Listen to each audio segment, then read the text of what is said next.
In the heart of Battle Creek, Michigan, a quiet revolution was brewing in a breakfast bowl.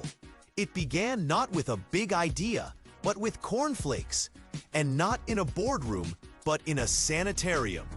In the late 1800s, Dr. John Harvey Kellogg ran the Battle Creek Sanitarium, a health spa for the elite. His younger brother, Will Keith Kellogg, worked under him, managing books, not dreaming of business empires. Will was organized, diligent, and often overshadowed by his brother's fame. John Harvey was a health fanatic, obsessed with vegetarianism, enemas, and abstinence. He believed food could heal the body and the soul. One day, while experimenting with wheat dough, the brothers accidentally left it out too long. Instead of throwing it away, they rolled it flat, and it flaked.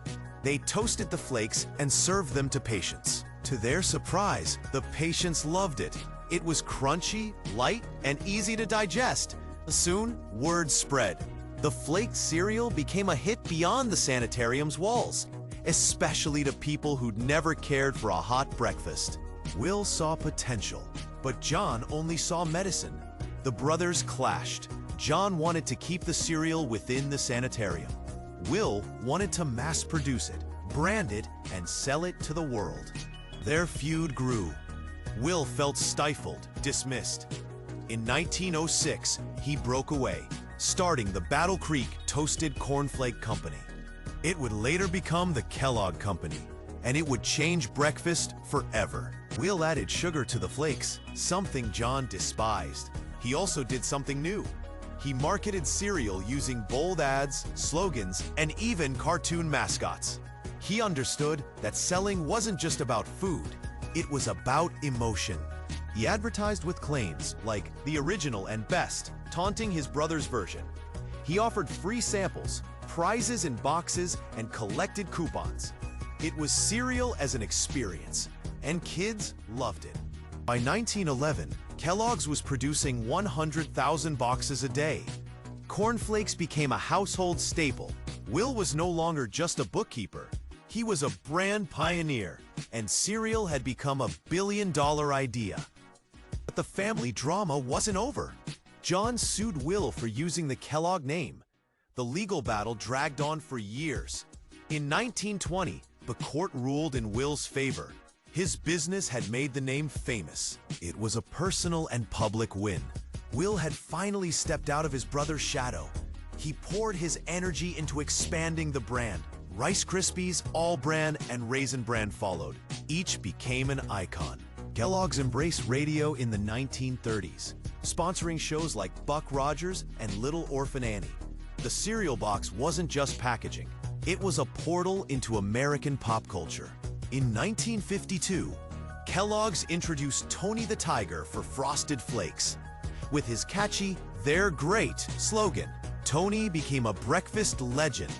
Kids now wanted cereal not just for taste, but for the characters on the box. Cereal became a part of childhood.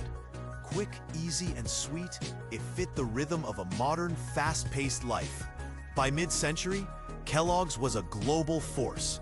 But success brought new pressures. Host and General Mills rose as fierce rivals. The cereal aisle turned into a battleground of mascots, flavors, and sugar levels. Creativity exploded, and sometimes went off the rails. Remember cereal with marshmallows shaped like aliens? Yeah. In the 1960s, Kellogg's even sent cereal to space with NASA. Astronauts ate Kellogg's cubes on the Gemini and Apollo missions. From sanitariums to outer space, talk about reaching new heights. But not everyone was cheering. As health concerns grew in the 1980s and 90s, sugary cereals came under fire. Nutritionists complained. Parents questioned. The image of cereal as a wholesome breakfast began to crack. Kellogg's responded by launching healthier lines like Special K and Kashi. They tried to balance indulgence with nutrition, but the market was changing. Fast food breakfasts and protein bars were rising. Younger generations didn't always sit down for cereal. They were on the go, eating yogurt, smoothies, or skipping breakfast entirely. Sales dipped. The golden age of cereal seemed to be fading. Still, Kellogg's adapted. They invested in snacks and overseas markets. Pop-Tarts, Pringles, and Cheez-Its became huge parts of their portfolio. Cereal was no longer the centerpiece, but the brand stayed strong. And then came a twist: nostalgia. Millennials who grew up with Tony the Tiger started craving the cereal of their childhood. Retro boxes returned. Limited editions sold out. Suddenly, cereal was cool again. Influencers posted cereal milkshakes. TikTokers made cereal pancakes. The breakfast aisle became a trend. Turns out, nothing says comfort like sugar and cartoons at 8 a.m. You know, if Tony the Tiger had a YouTube channel, he'd probably growl "subscribe" right about now. But seriously, if you're enjoying this story, why not hit that button? It's great for both of us. Today, Kellogg's is over a century old. It's faced wars, recessions, lawsuits, and shifting tastes.